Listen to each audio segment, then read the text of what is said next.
Hi everyone! Welcome to my YouTube channel. Tara, magluluto tayo ng tokwat baboy. Yan ang ating mga sangkap. Bawang sibuyas, siling pula or siling green. Tapos ay paminta. Ilang kilo ba to? 1 kilo pala yung pork. At saka ito ay kalahating kilong tokwa. 6 na piraso.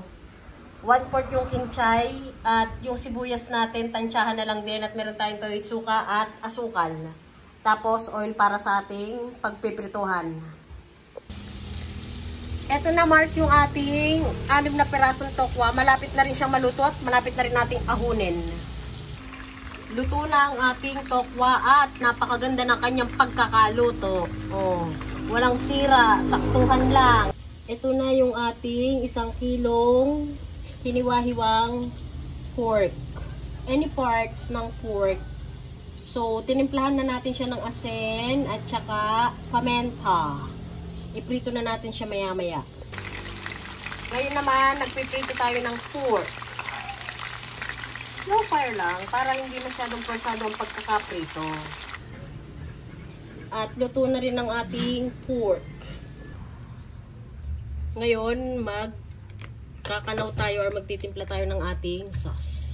Meron tayong 200 ml na soy sauce. Any brand.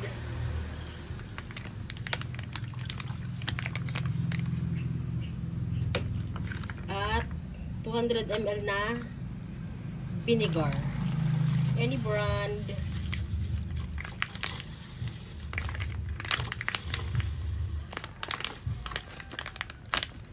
At lalagyan natin ng mga 2 kutsarang asukal. Any brand. Kakanawin natin. Itong magiging sauce ng ating tokwat baboy. Tikman natin kung saan siya pwedeng i-adjust ang lasa.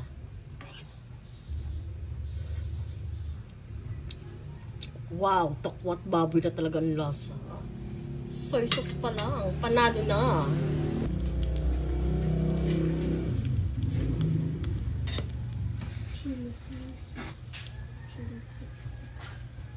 Gisa na natin ang ating bawang.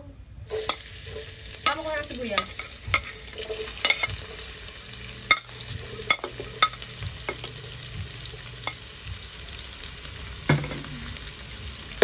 Bawang buo.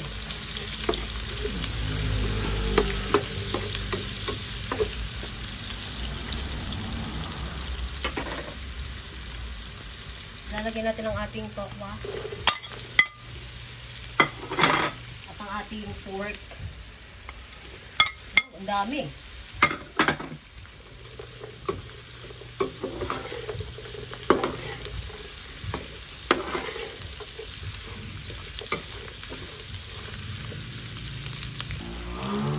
Lagyan na natin yung ating tinimplang sauce.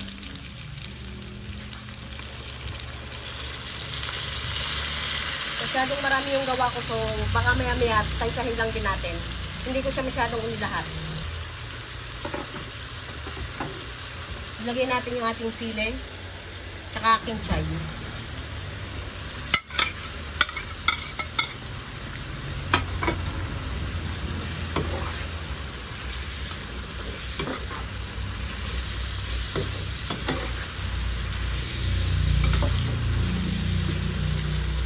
Ready to serve na yung ating tokwat baboy.